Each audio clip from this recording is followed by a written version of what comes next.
Imagine um dos maiores ateus do século passado, um pensador brilhante, respeitado e temido por teístas de todo o mundo, que construiu sua carreira na defesa do ateísmo. Agora, imagine esse mesmo pensador declarando que estava errado. Parece uma reviravolta inacreditável, certo? Pois foi exatamente isso que aconteceu com Antony Flew, um dos filósofos mais influentes do século XX, quando aos 81 anos ele anunciou que agora acreditava em Deus. Mas o que poderia levar um dos defensores mais ferrenhos do ateísmo a mudar radicalmente de opinião? Que argumentos, que evidências o convenceram a abandonar uma vida inteira de descrença? E mais intrigante ainda, o que essa conversão representa para a história da filosofia e para o próprio conceito de fé e razão? Neste vídeo, vamos mergulhar na história dessa conversão inesperada e nas razões que Flew apresentou como justificativa. Mais do que isso, vamos explorar as críticas a esse posicionamento e ouvir o que alguns dos mais renomados estudiosos disseram sobre essa mudança tão peculiar. Prepare-se para um mergulho profundo que promete desafiar suas crenças e provocar uma reflexão crítica como poucas vezes você já experimentou. Se você está curioso para saber como um ateu convicto passou a afirmar que Deus existe, inscreva-se no canal Além da Bíblia Cortes e deixe um like. Comente o que você pensa sobre esse tipo de mudança de perspectiva e compartilhe este vídeo para que mais pessoas possam participar dessa discussão tão importante. Este é apenas o começo e garanto que a revelação final vai além de tudo o que você já ouviu sobre fé e razão. Antony Flew, ao longo de décadas, era conhecido por argumentos sistemáticos contra a existência de Deus. Autor de ensaios e livros que marcaram o ateísmo moderno, como Theology and Falsification, God and Philosophy e The Presumption of Atheism, ele argumentava que o ônus da prova estava com os teístas e que o ateísmo deveria ser a posição padrão. Em outras palavras, para Flew, Deus era uma hipótese desnecessária e improvável. Esse pensamento moldou o cenário filosófico do século XX, inspirando ateus e gerando críticas e discussões por toda parte. Em 2004, entretanto, Flew surpreendeu o mundo ao anunciar sua crença em um Deus aristotélico, um criador que, para ele, poderia explicar a origem e a complexidade do universo. Essa afirmação causou um choque tão grande que colegas ateus reagiram com descrença e até com ataques.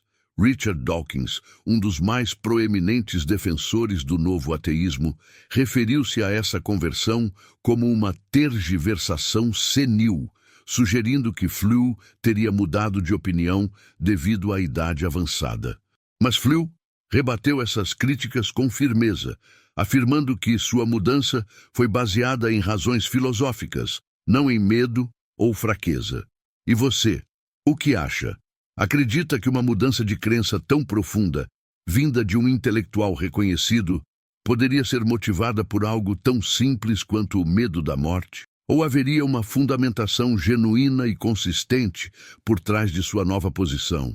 Deixe nos comentários o que pensa sobre a influência da idade e da experiência nas crenças filosóficas. Para entender melhor essa conversão, precisamos voltar aos pilares dos argumentos de Flew. Durante décadas, ele defendia que as afirmações religiosas eram incoerentes e infundadas. Em seu famoso artigo Theology and Falsification, Flew argumentou que a linguagem religiosa era vaga e desprovida de significância. Ele provocou o campo filosófico com questões que até então não haviam sido abordadas, como a necessidade de definir Deus de maneira que fosse possível refutar sua existência.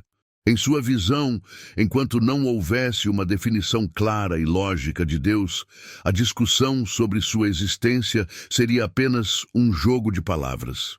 Esse raciocínio influenciou filósofos ateístas de sua geração, como Paul Kurtz e Kai Nielsen. Contudo, sua reviravolta colocou em dúvida suas próprias ideias e abriu espaço para críticas pesadas desses e de outros filósofos ateístas, como o próprio Dawkins. Para eles, a conversão de Flew representava uma contradição, uma rendição sem lógica ou sustentação teórica. Kurtz chegou a afirmar que, ao se converter, Flew abandonou seu papel como pensador crítico para adotar uma visão limitada e distorcida do teísmo. Mas para Flew, essa mudança foi uma continuação de sua busca pela verdade, algo que sempre havia orientado sua vida. Nos últimos anos, Flew afirmou que foi o avanço das ciências naturais e a descoberta da complexidade do DNA e da estrutura do universo que o convenceram de que a existência de um Criador era a explicação mais plausível para o mundo. Ele argumentou que, diferentemente do que pensava antes, a ciência não poderia oferecer respostas satisfatórias para questões fundamentais, como a origem da vida e das leis que governam o cosmos. Acreditar que essas leis surgiram por acaso, segundo ele, não era mais racional do que aceitar a existência de um Deus criador. Esse argumento gerou ainda mais polêmica entre os ateus, que viam na afirmação de Flew um retrocesso. Para eles, a ciência moderna já oferece explicações naturais suficientes para a origem e o funcionamento do universo, sem necessidade de recorrer a um criador. Daniel Dennett, filósofo e autor de Quebrando o Encanto, criticou a posição de Flew, afirmando que sua crença em um Deus das lacunas, um Deus que serve apenas para preencher o que ainda não entendemos, era intelectualmente insustentável e limitada. Dawkins também afirmou que Flew estava simplesmente cedendo ao apelo emocional do mistério, algo que a ciência um dia resolverá, sem precisar de uma explicação sobrenatural. Mas, afinal, a ciência realmente pode responder a todas as questões fundamentais sobre a existência? É possível que o universo e a vida sejam produtos do acaso e da necessidade, sem qualquer propósito ou mente criadora? Essas são questões profundas e desafiadoras, e quero saber a sua opinião. Você acha que a ciência moderna poderá um dia nos dar todas as respostas, ou sempre haverá espaço para um mistério que nos leva a pensar em algo além? Escreva nos comentários e compartilhe suas reflexões. Esta história, no entanto, está longe de terminar. Flew foi um pioneiro em desafiar o teísmo e, mais tarde, em reconsiderar suas próprias convicções. Mas as críticas de outros intelectuais ateístas não foram apenas ataques pessoais. Alguns estudiosos argumentam que Flew foi influenciado por pressões religiosas e pelo contexto em que vivia, e que sua conversão pode ser vista mais como uma resposta emocional do que uma conclusão filosófica. Será que essa interpretação faz sentido? E o que a trajetória de Flew nos diz sobre a relação entre filosofia, ciência e espiritualidade? A mudança de perspectiva de Anthony Flew, ainda que surpreendente, está longe de ser a primeira no mundo da filosofia. Muitos pensadores ao longo da história mudaram suas crenças à medida que confrontavam novas ideias e descobertas.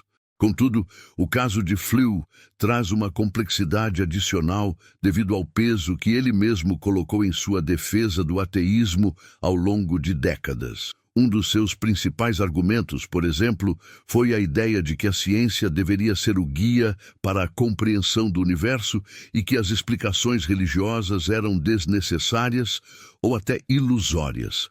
Então, o que exatamente o fez reconsiderar tudo isso? Um dos pontos-chave dessa mudança foi a questão da origem do universo. Flew afirmou que o entendimento sobre a estrutura do DNA e a complexidade da vida o levaram a crer que há uma inteligência por trás do cosmos. Esse argumento, conhecido como design inteligente, sugere que a complexidade observada no universo não pode ser fruto do acaso. Contudo, cientistas e filósofos naturalistas questionam essa interpretação. Para Richard Dawkins, A evolução por seleção natural, como proposta por Charles Darwin, já explica suficientemente a complexidade da vida sem necessidade de uma mente criadora. Em seu livro Deus, um Delírio, Dawkins argumenta que o design inteligente é uma explicação preguiçosa, que ignora as nuances e a beleza dos processos naturais. Além disso, Flew se baseou na ideia de que as leis da natureza são finamente ajustadas para a existência da vida, como se o universo estivesse esperando nossa chegada. Para ele, isso indicaria um propósito intrínseco. Entretanto, esse conceito do ajuste fino do universo também é amplamente debatido. O filósofo ateísta Paul Kurtz, por exemplo, argumenta que o ajuste fino pode ser apenas uma coincidência ou uma percepção humana, visto que, ao observarmos o universo de nosso ponto de vista, tendemos a interpretá-lo de forma antropocêntrica. Kurtz defende que a crença em um Deus criador é uma projeção de nossa necessidade de segurança e sentido, mais do que uma conclusão lógica. Mas será que podemos reduzir o debate sobre a existência de Deus a uma questão de projeção psicológica? A trajetória de Flew nos leva a refletir sobre a complexa relação entre crenças, provas e a experiência humana. Para Flew, sua conversão ao teísmo foi um resultado natural da aplicação de sua própria máxima: seguir as evidências aonde quer que elas nos levem.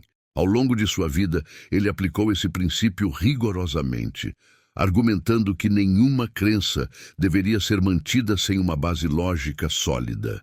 Porém, essa mudança despertou reações intensas entre seus colegas e ex-admiradores. O ceticismo em relação à conversão de Flew é um reflexo de como a ideia de Deus é polarizadora e profunda para as pessoas.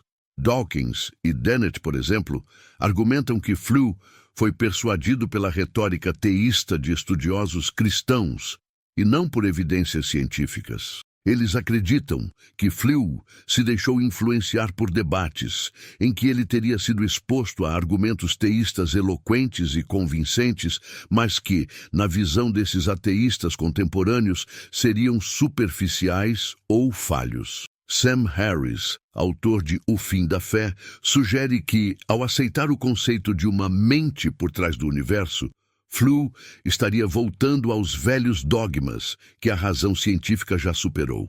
No entanto, Flew discordava dessa crítica.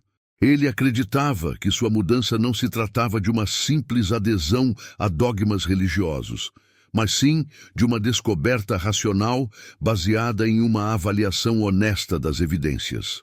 Em seu próprio livro, ele se defendeu das críticas, dizendo que sua visão de Deus era um Deus filosófico, mais próximo do conceito de um primeiro motor de Aristóteles, uma força criadora impessoal, responsável pela ordem do universo, mas sem as características religiosas atribuídas pelas tradições cristãs, judaicas ou islâmicas. Para ele, aceitar a existência de um Criador não significava automaticamente acreditar no Deus pessoal descrito pelas religiões monoteístas. Aqui cabe uma reflexão importante. Até que ponto uma mudança de crença, especialmente em uma pessoa de tanto renome, é vista como uma traição? Essa reação intensa dos colegas ateus nos mostra o quanto as crenças, sejam teístas ou ateístas, são uma parte profunda da identidade das pessoas. A própria ideia de que Flew pudesse abandonar o ateísmo gerou uma série de ataques pessoais e críticas. É como se houvesse uma linha que não deveria ser ultrapassada, um limite de lealdade à causa ateísta. Isso não nos lembra, de certa forma, as barreiras e estigmas que costumam ser impostos em comunidades religiosas? Esse caso nos leva a pensar sobre como interpretamos as mudanças de crença. Será que tendemos a ver uma traição onde há apenas uma nova perspectiva? E até que ponto a ciência pode explicar a realidade de maneira definitiva, sem espaço para o espiritual ou o transcendente? Essas são questões que continuam a nos intrigar e que fizeram de Flew um dos pensadores mais controversos de sua geração. Sua mudança de opinião foi um divisor de águas que colocou em xeque a solidez das visões, tanto dos teístas quanto dos ateístas. Ainda assim, enquanto alguns consideram a conversão de Flew uma fraqueza ou uma concessão à idade, outros o veem como um exemplo de honestidade intelectual. Alvin Plantinga, um renomado filósofo da religião, argumenta que o reconhecimento de Flew sobre a possibilidade de um Criador revela uma humildade rara no campo da filosofia. Para Plantinga, o fato de Flew ter mudado de opinião é uma demonstração de que o verdadeiro filósofo deve sempre estar disposto a revisar suas crenças, desde que as evidências assim o exijam. Mas o que você acha? É possível que a existência de um Criador seja a explicação mais plausível para a complexidade e a ordem do universo? Ou será que, como sugerem Dawkins e outros, essa ideia é apenas uma forma de lidar com a incerteza e o mistério? Deixe seu comentário e compartilhe suas reflexões, pois sua opinião é fundamental para enriquecer essa discussão. É interessante observar que, apesar de Flew ter aceitado a existência de um Criador, ele permaneceu cético quanto à ideia de uma vida após a morte. Essa postura diferenciada, que o distanciava das religiões organizadas, reforça a singularidade de sua conversão. Ele não se tornou um teísta convencional e não adotou uma doutrina religiosa específica. Ao contrário, Flew continuou a criticar as interpretações tradicionais da divindade, mantendo um distanciamento das religiões institucionais e uma visão crítica sobre as práticas religiosas que via como dogmáticas ou infundadas. Ao rejeitar a ideia de uma vida além da morte, Flew também desafiou aqueles que interpretaram sua conversão como uma aposta de Pascal, uma estratégia de última hora para evitar as possíveis consequências do pós-morte. Ele afirmava que sua decisão era baseada em um raciocínio lógico e não em um temor sobre o que poderia ocorrer após o fim da vida.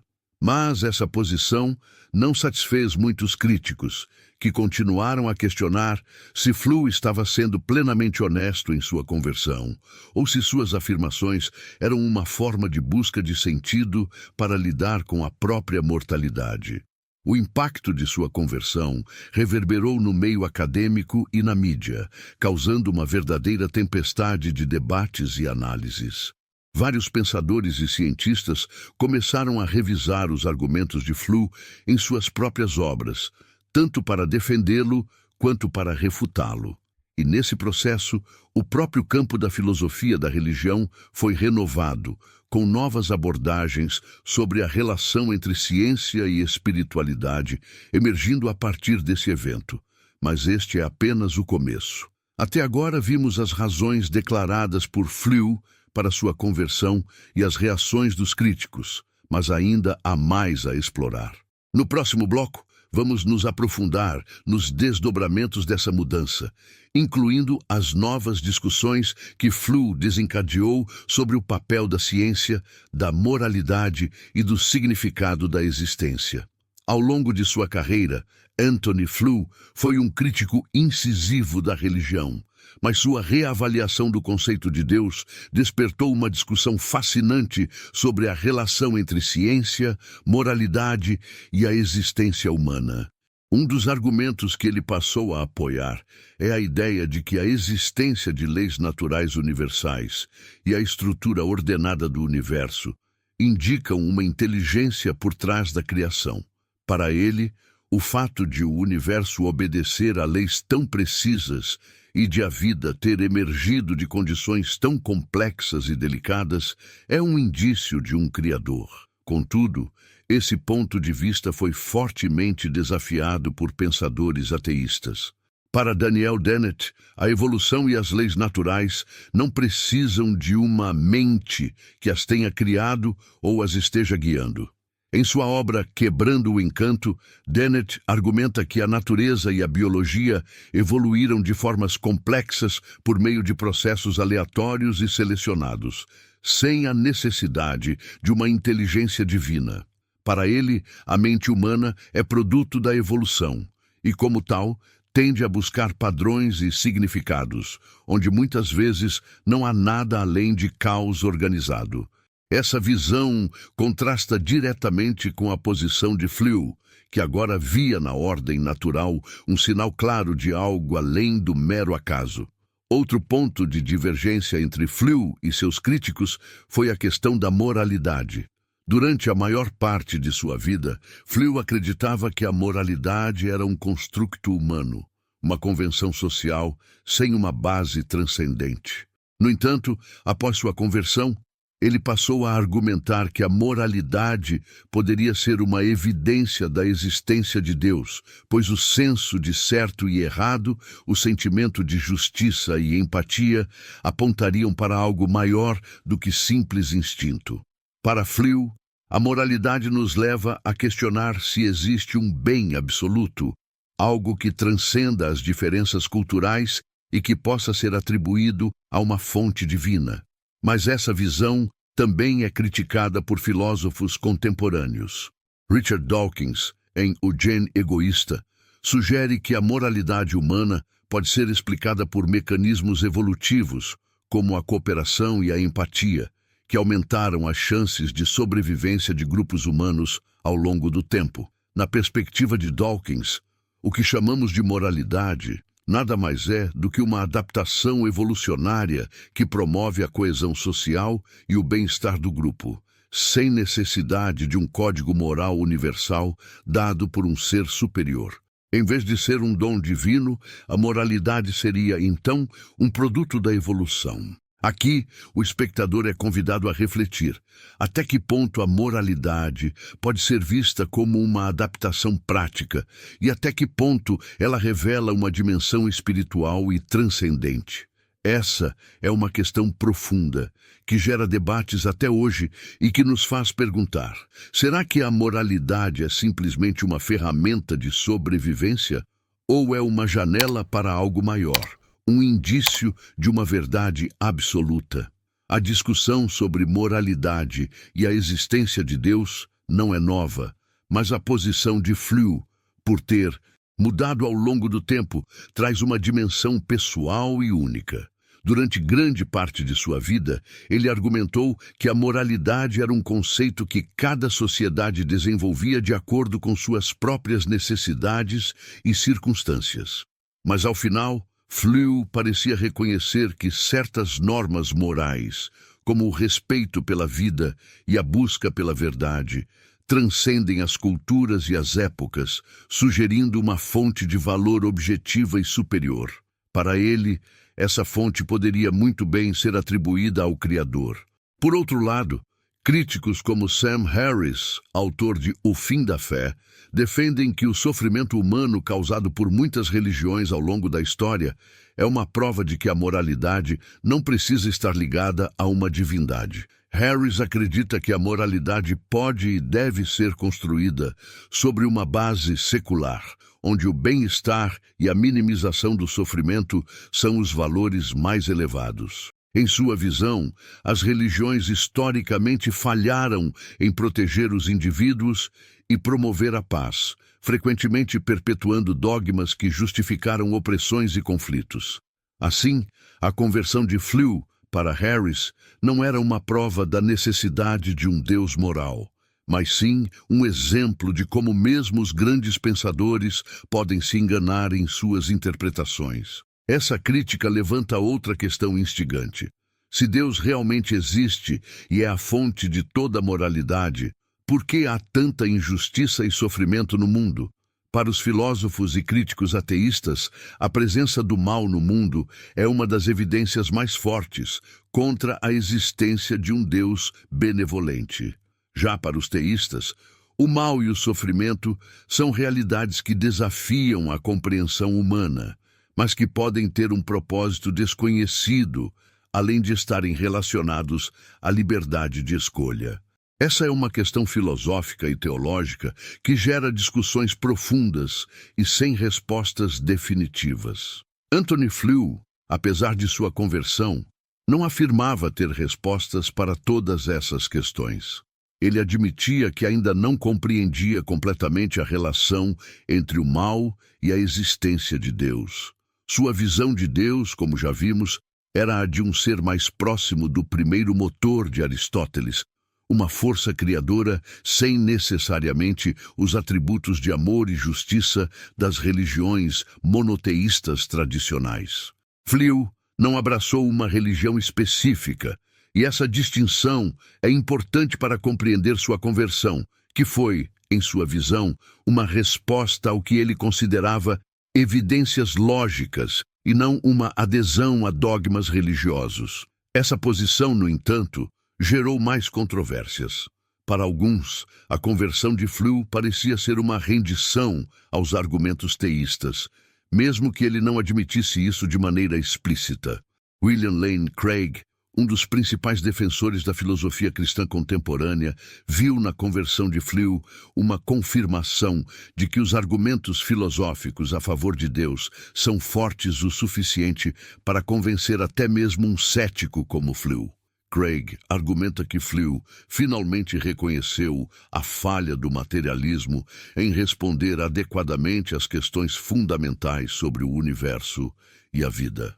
Ele sugere que, ao reconhecer um Criador, Flew aceitou, ainda que indiretamente, a base do argumento teísta.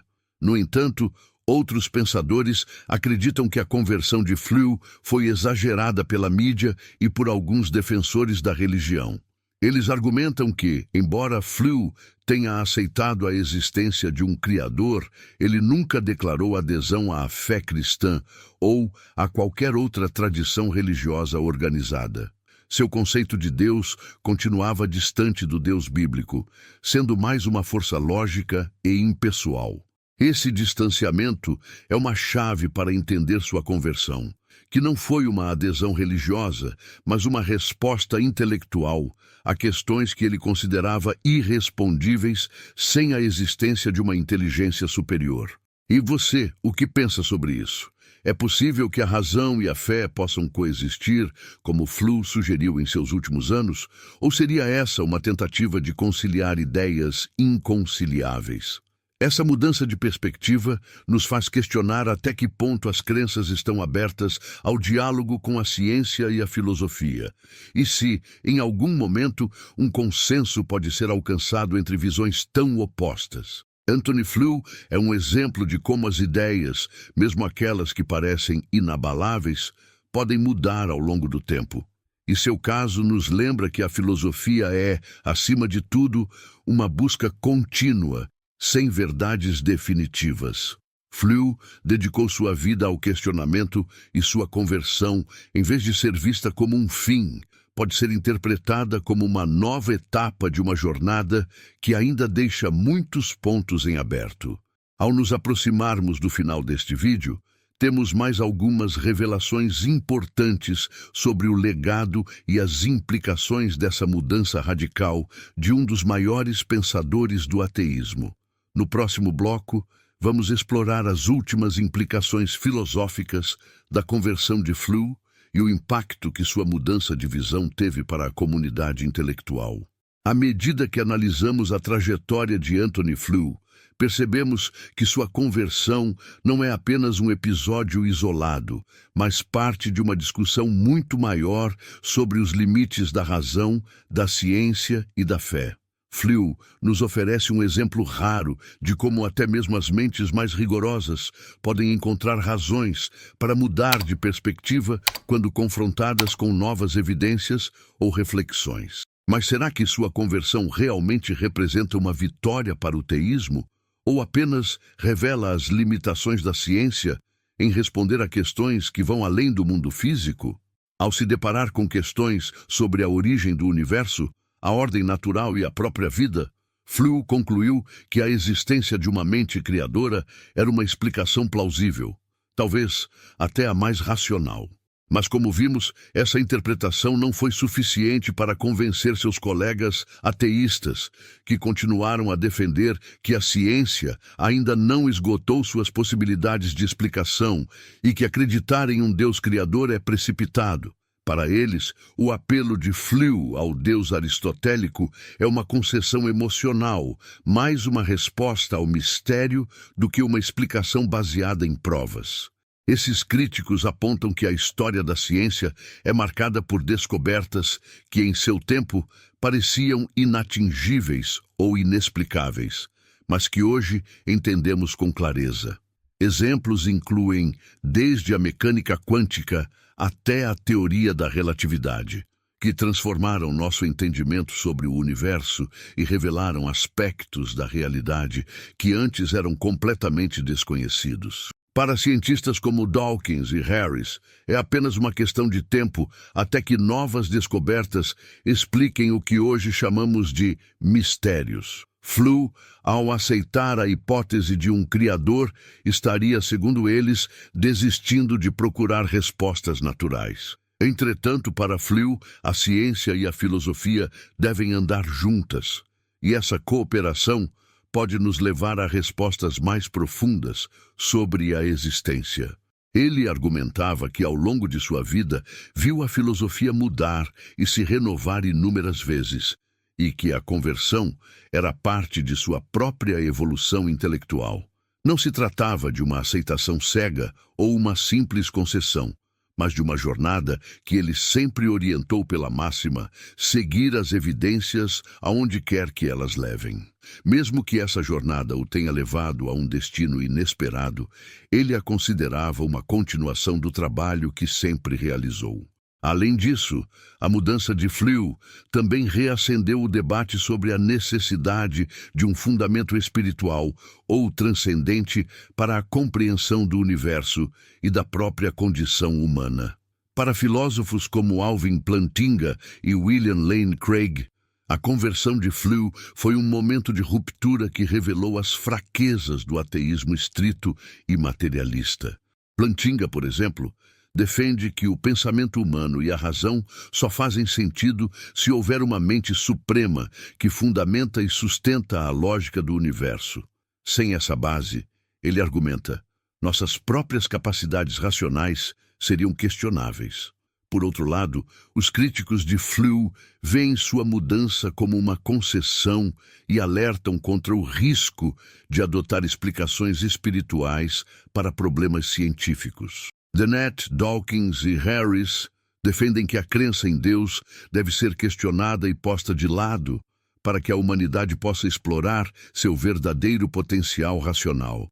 Em suas obras, eles argumentam que a fé é uma resposta simplista que impede a humanidade de alcançar uma compreensão mais objetiva e completa da realidade. Para eles, o legado de Flew não é um triunfo do teísmo, mas uma lição sobre a necessidade de manter uma postura cética e aberta às possibilidades naturais. Neste ponto, cabe a nós refletir: será que a busca pela verdade exige um ato de fé? Ou será que, ao tentarmos encontrar respostas definitivas, acabamos apenas criando novas perguntas? Flew nos deixa com esse dilema, pois mesmo após sua conversão, ele ainda se mantinha aberto ao diálogo e à dúvida. Sua visão de um Deus aristotélico não era uma conclusão final, mas uma tentativa de reconciliar a ordem observável no universo com a ideia de um Criador racional. Em suas próprias palavras, ele afirmava que a ciência havia dado um salto tão grande em direção ao desconhecido que até mesmo o ateu mais convicto deveria, ao menos, reconsiderar suas certezas. Na comunidade acadêmica, essa abertura para o transcendente é vista de forma ambígua. Muitos consideram que aceitar a existência de Deus pode limitar a curiosidade científica, enquanto outros acreditam que essa aceitação pode ampliar nosso entendimento e nos ajudar a formular novas perguntas. O próprio Flew se mostrou cauteloso em relação às religiões organizadas e sempre alertou contra o perigo de um pensamento dogmático, seja ele teísta ou ateísta. Ele acreditava que a verdade nunca deve ser encarada como algo completamente fechado, e que a busca pelo conhecimento é, em última análise, uma aventura que talvez nunca chegue a um fim definitivo. Mas o que essa história nos diz sobre a natureza da fé e da razão? Ao contrário do que muitos pensam, talvez essas duas forças não sejam opostas, mas complementares. A jornada de Flew nos mostra que a busca pela verdade não é apenas uma questão de lógica, mas também de coragem para questionar as próprias crenças e abraçar o desconhecido. Ele desafiou tanto ateus quanto teístas, lembrando que a verdadeira sabedoria reside em nunca deixar de explorar, mesmo quando a resposta nos leva a lugares desconfortáveis ou inesperados. Para finalizar, vale lembrar que Flew foi, acima de tudo, um pensador comprometido com a integridade intelectual. Mesmo que sua conversão tenha sido questionada e criticada, ele jamais hesitou em defender sua posição com base no que considerava racional. A história de sua vida é uma lembrança de que a filosofia é uma disciplina viva, em constante evolução, que exige de seus praticantes uma mente aberta e uma disposição para enfrentar as incertezas. E agora, deixo essa última pergunta para você. Qual é o impacto da jornada de Flew em sua própria visão sobre fé e razão? Será que a ciência e a filosofia podem, de fato, caminhar juntas na busca por respostas? Ou estamos destinados a viver com as incertezas que Flew encontrou em sua trajetória? Comente abaixo e compartilhe sua opinião, pois essa conversa é, no fundo, uma reflexão coletiva.